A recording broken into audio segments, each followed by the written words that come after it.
Дорогие друзья, добрый день! В этом году исполняется 80 лет со дня рождения народного писателя Республики Бурятия Владимира Гамбажаповича Летыпова. Его очень любят у нас в республике. По его произведениям ставятся спектакли, снимаются фильмы, его книги переводятся на множество иностранных языков. И именно по мотивам его сказки «Мамонтенок Муф» мы сделали первый конкурс фанфиков, в котором вы, дорогие друзья, участвовали. На конкурс пришло 28 заявок с республики. Это, я считаю, большим успехом. Это говорит о большом интересе вас, маленьких читателей, к творчеству старшего поколения, к литературе Республики Бурятия и говорит об огромном творческом потенциале. Участвовали дети от 8 до 11 лет. И сегодня мы называем имена наших победителей. Это Антон Соколов, ученик школы номер 17 города Улан-Удэ. Он занимает первое место. Второе место досталось Ольге Бабицкой, ученице школы номер 26. А третье место у нас занимает Раджана Циренова, ученица Гусинозерской гимназии. Дорогие ребята, жюри высоко оценило ваши работы. И жюри говорит о том, что ваши работы исключительно интересные, они полноценные, ваши работы законченные. И, конечно же, у каждого есть своя изюминка. Я хочу сегодня поблагодарить вас за участие, поздравить. От Министерства культуры Бурятия мы вам подарим вот такие книги. Это книга Гурбан Антаханут «Три сказки» на бурятском и на русском языках. Автор идеи и иллюстратор, заслуженный художник Республики Бурятия Александра Санумовна Дугарова.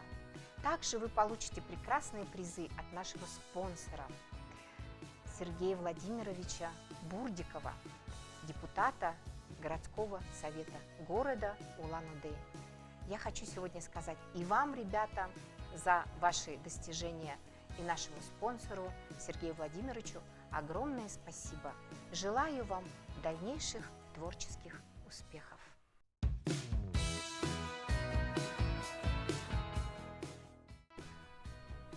Дорогие уважаемые Раджана, Оля, Антон, хочу и от себя, и от дяди Володи Митыгова сказать вам большое спасибо за участие в конкурсе. Мы с ним дружим давно, живем рядом, и вы своими работами, я считаю, что уловили самое главное, вот, что его отличает от всех. То есть это он невероятно добрый. Он по-настоящему добрый, хороший человек. И каждое ваше произведение – это еще частичка доброты, которую вы добавляете в этот мир. Спасибо огромное. Хочу вас поздравить с победой в конкурсе. Оля, Раджана, вам на память об участии вот эти пауэрбанки. А Антон, тебе на память, чтобы ты с книгой не расставался долгие годы, вот эта электронная книга. Спасибо большое.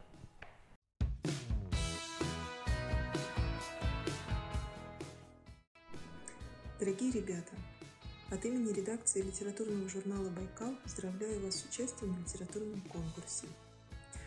Мне было очень интересно знакомиться со всеми вашими работами. Хочу вам сказать следующее. Очень важно понимать, что художественное произведение – это всегда личное дело творца. Автор пишет, рисует или создает музыку не потому, что он хочет этим что-то сказать, или что-то доказать кому-то, или изменить этот мир. Он делает это, потому что ему так нравится. Он видит какой-то образ, хочет его воплотить, хочет сделать так, чтобы он существовал не только в его голове, в его воображении, но и получил свою настоящую жизнь.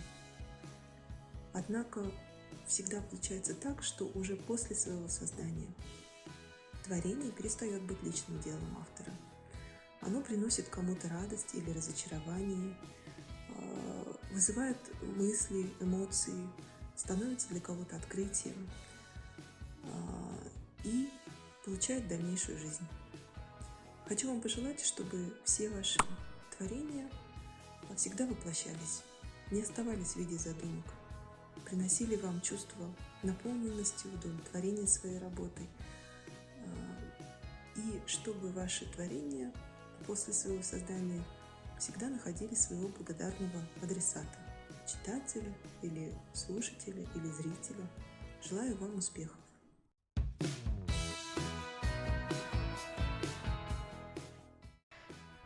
Здравствуйте, меня зовут Антон, и я люблю читать. Я никогда раньше не писал сочинения, только в школе.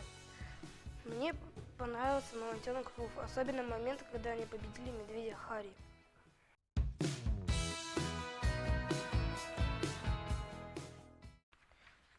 В давние времена нашу землю населяли животные, которых сейчас уже не увидишь. Встречались среди них огромные динозавры, диковинные птицы, а также мамонты, могучие животные, покрытые длинной шерстью, спасающие их от самых лютых морозов. Мамонты были современниками первобытных людей. Эта история о смелой девочке по имени Лола, которая, так уж получилось, жила одна в лесу. Она добывала себе в пищу съедобные корешки и даже умела ловить рыбу. У девочки был лучший друг, песик по имени Аф, а также друзья. Так как друзья постоянно бродили по лесам, то они встретили и приняли в свою компанию еще двух одиноких, но веселых и жизнерадостных зверят – олененка Гая и мамонтенка Фуфа. Всем зверятам имена дала девочка. Фуф стал именно Фуфом, потому что постоянно своим хоботом издавал звук, похожий на фуф. Друзья весело проводили время, помогая друг другу. В лютые морозы мамонтенок согревал их своей теплой шубой. Аф пугал врагов громким лаем, а олененок помогал искать коренья для пропитания. Шло время, понемногу. Почему-то климат в том месте, где жили наши друзья, стал меняться. Солнце стало греть землю намного сильнее. Стало очень тепло. Временами стояла сильная жара. Ола сменила одежду из теплой шкуры на легкую тройную юбочку. Все постепенно менялось. Вместо корешков, которые девочка добывала в пищу, появились новые растения, а на них вкусные сочные плоды. И все было бы хорошо, если бы не беда с мамонтенком. Он в своей мохнатой шубке из толстого меха изнывал от жары. С каждым днем ему становилось все хуже. Фуф серьезно заболел. Он лежал и жалобно стонал, повторяя «Фуф, Фуф». Оля сидела рядом, гладила своего любимца и тихонько плакала. И тут щенок Аф привел к мамонтенку колдуна из дальнего племени. А олененок Гай привез его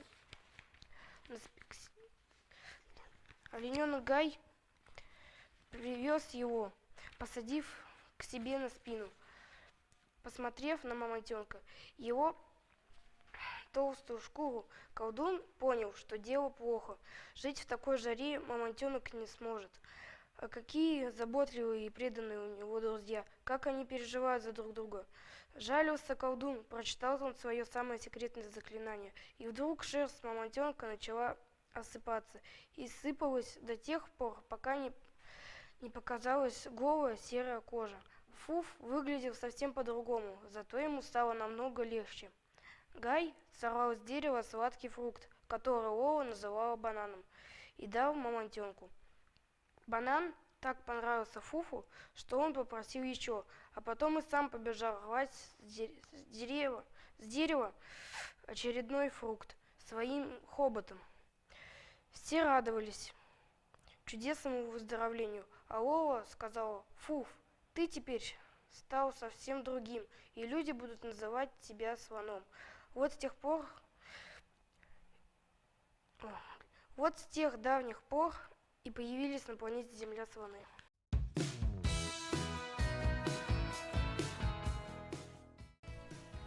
Всем привет, меня зовут Оля, я учусь в 1 Б классе. Я люблю сочинять песни. Я люблю, читать. Мне мама читает всякие книжки. Мне понравилась в истории Мамонтенка про девочку Олу. Меня же зовут Оля.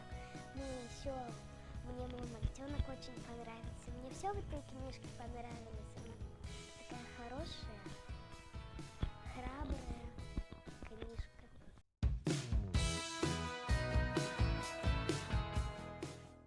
В далекой Антарктике жил-был добрый, умный, смелый мамонтенок Фуф. Ему недавно не исполнилось 7 лет, и он ходил в школу. Его любимые занятия были лепка, рисование и плавание. Один раз по снежной лепке из снега он слепил самого большого снеговика. И пока его друзья доканчивали, он решил добыть маме самую вкусную рыбу. Шел и смотрел, какая же рыба будет лучше. И он, пока он не набрел на самую большую льдину, которую он только видел, на этой льдине сидел маленький, совсем замерзший кузнечик. Он укрыл его своим теплым шарфом.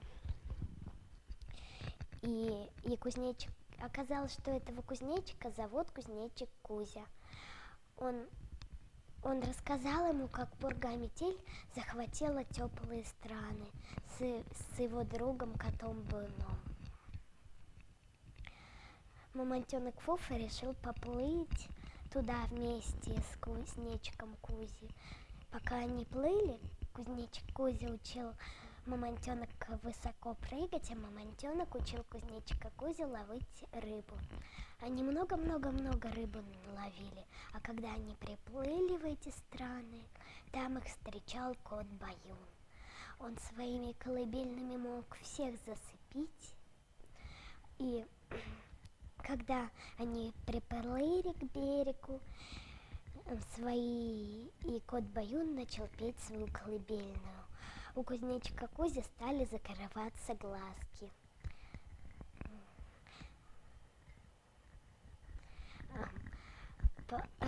Потом мамонтенок Фуф придумал, что чтобы дать рыбу коту Быну, и кот Баюн, пока он ел рыбу, друзья давно уже успели уйти.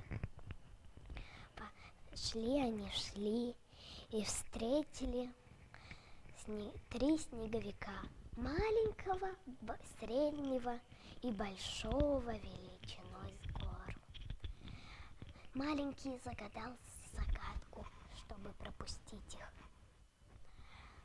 Первая загадка была вот такая. Зимой звезда, летом вода. Кузнечик Кузя никак не мог отгадать эту загадку, а мамонтенок Фуф, он знал мудрости зимы, он ведь жил в Антарктиде. Он сказал, это снежинка, и маленький снеговичок растаял, рассыпался в много-много снежинок. И потом на их пути встретился средний снеговичок.